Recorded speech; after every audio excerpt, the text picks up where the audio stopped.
मित्रांनो, पार्टी करायची आहे तर मग चला ना, सोलापूर बरोबरच विजापुरात प्रसिद्ध असलेल्या चाचा मच्छी ढाब्यावर। चाचा मच्छी ढाबा, विजापूर रोड, टाकळी, सोलापूर। संपर्क 9765 मंगळवेढ्याच्या ग्रामीण भागात एका 42 वर्षीय जन्मजात दिव्यांग असलेल्या महिलेच्या तोंडात कापडाचा गोळा कोंबून तिच्यावर दोघांनी अत्याचार केल्याची घटना घडली।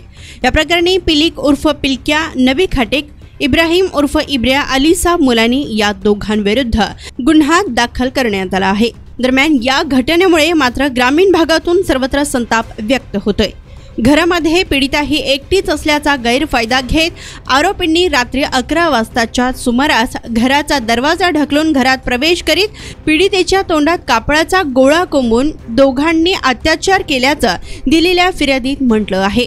या घटनेनंतर पीडितेने आरोपीस तुमच्यावर केस करणार असल्याचं म्हणताच आरोपींनी तुला कोठे केस करायची आहे तेथे कर असे म्हणत निघून गेले। यावेळी सकाळ झाल्यानंतर शेजारी राहणाऱ्या व्यक्तीला घडला प्रकार सांगून पीडितेच्या आईस फोनवरून बोलावून घेत पोलिसात याची तक्रार दिली असल्याचं दिलेल्या तक्रारीत म्हटलं गेलंय।